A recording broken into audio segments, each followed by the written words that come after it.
Hello and welcome to Drunk on Tea. Do you remember when tabletops used to look like this? Homemade scenery, bright colours and the infamous spiky cactus of 2nd edition. Today I'm going to show you how to build this simple staple of tabletops from years gone by.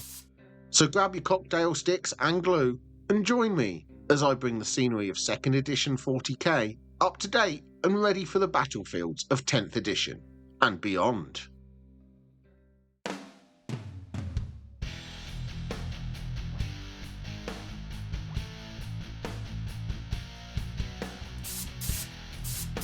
The base are these polystyrene balls. I'm using 3 here to make 1 small cactus and 1 double cactus. First of all, I'm cutting off a small section at the bottom of each ball so they'll stand up flat. This is just a couple of millimeters of material. I'm cutting the bottom off of all the balls, but one I'm also cutting off the top. This will be the bottom part of the large cactus, and by removing the top and bottom, it gives a flat surface for the other ball to attach to. With all the balls trimmed to have a flat bottom, you can see how the one with the top and bottom cut off fits nice and smoothly to make a double cactus. Now with some PVA glue, which I'm pouring into this pot so I can get to it easily, I'm going to coat all over the polystyrene balls. I'm using a large brush here to make this nice and easy.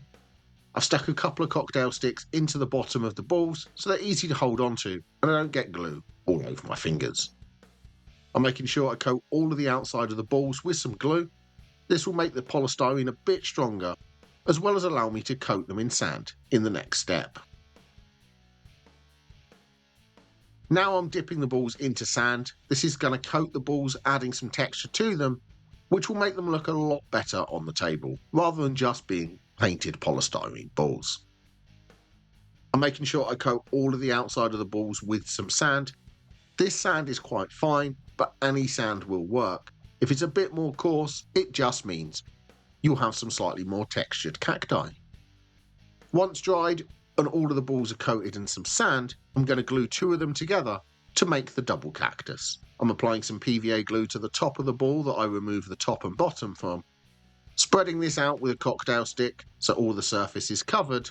I'm also putting the cocktail stick through the ball so the 2 halves will hold together better until the glue dries. Then I'm applying the top part to the cactus, making sure the 2 parts fit together and leaving the glue to dry. With the 2 balls stuck together, it's time to start painting. I'm coming in with some dark green craft paint first, and with this I'm going to paint all of the surface to the balls, making sure I work this around the sand until I get a solid coat of green all over. I'm using a cheap craft paint for this, as there's no need to use expensive miniature paints. The coverage isn't great with this paint, but in a couple of coats I should have a nice solid cover all over the cacti. I'm using a large paint brush because this doesn't need to be a perfectly neat paint job, and using a big brush will save a lot of time. I'm making sure all of the sand and any of the white polystyrene is covered in paint because I don't want any white showing through. I just want a solid coat of dark green all over the cacti. Don't worry if it takes a few coats until you can't see any white anymore. This is probably the most important step of the whole process to make sure we get all of that white and sand covered. And after a couple of layers, I've got a solid coat of dark green all over the bodies to my cacti. So now I'm going to bring out the texture, and for this I'm using a much brighter green. For this I'm going to dry brush this onto the cacti, so I'm taking a lot of the paint off onto a paper towel. As the craft paint is very thin, it may take a while to get most of it back off, but once there's just a little bit of paint on the brush, I'm going to dry brush all over the sand on the cacti. This will catch all of the texture I added from the sand and brighten up the body of the cactus, while still leaving some of the darker green showing in some areas to add some interest to this little bit of scenery. I'm using a cheap makeup brush for this, as it can cover a large area very quickly. You don't have to worry about being too heavy during this dry brush. There's a lot of sand to pick out, and any marks or streaks will just add some more texture or just look like a detail on the cactus, as long as there aren't too many streaks all over. So I'm just making sure I dry brush all over the sand on the cacti with this lighter green, which will leave the dark green showing in all of the deep areas, but pick out all of that texture from the sand with a much lighter shade. Now the dry brush has been applied, you can see how it's brightened up the plants and brought out all of the texture. So the next step will be to add those spikes. If you're enjoying the video, please press like. If you want more videos, press the subscribe button and ring the notification bell. And if you'd like to support the channel, please become a member by pressing the join button down below or joining me over on Patreon. For the spikes, I'm using cocktail sticks, which I'm cutting in half so they aren't as long and don't take someone's eye out. I'm going to use the sharp end of the cocktail stick to make a hole. Then apply some PVA glue to the cut end of the cocktail stick and gluing it into the hole I just poked with the sharp end. This process is pretty quick when you find a rhythm. Stick the pointy end in, make a hole, dip the stick in glue, and then glue in place. I'm going to apply quite a few sticks to each cactus. You can add as many or as few spikes as you like. You can't really add too many.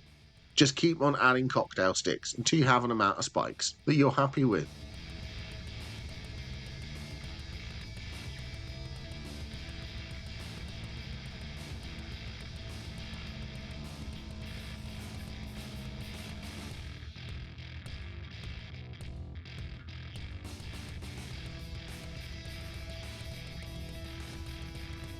With the spikes added to the cacti, there's just one final step to making these retro cactus.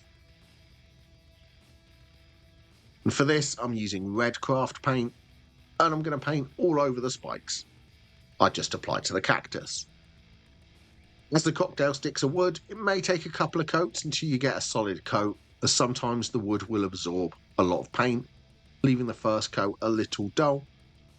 I'm not going to be as bright as in the original pictures because these are designed for a more modern 40k table with darker models and terrain. But of course you can go as retro as you'd like and have these as really bright red spikes if you prefer. I'm trying to avoid getting this over the body of the cactus, just catching the spikes with the red so they'll pop out. And there are a lot of spikes on these cacti, but just take your time and make sure they all get painted. These red spikes really sell the effect of these plants being from some alien world with a completely different ecosystem than that on Earth.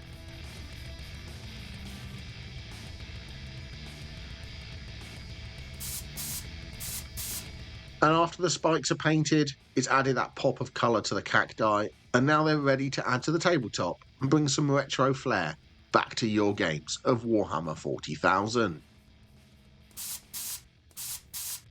So what do you think of this take on a modern classic? Are you going to try and bring back some retro scenery? Or do you wish this spiky cacti would go away and never come back to the 40k universe? Whatever you think, please let me know in the comments down below. I love the retro look of these things. They're full of nostalgia from looking at pages of White Dwarf when I was a kid and seeing almost every photo of 40k have these things in. They are really simple and easy to make, so I would recommend everyone give them a go so they can start to make a comeback and we can get a little bit of that feeling of 2nd edition 40k back into the modern game. Would you like to see any more basic terrain tutorials? Please let me know what you'd like to see me make, if it's something more modern or if there are any other retro terrain you would like to see make a comeback. Let me know in the comments down below.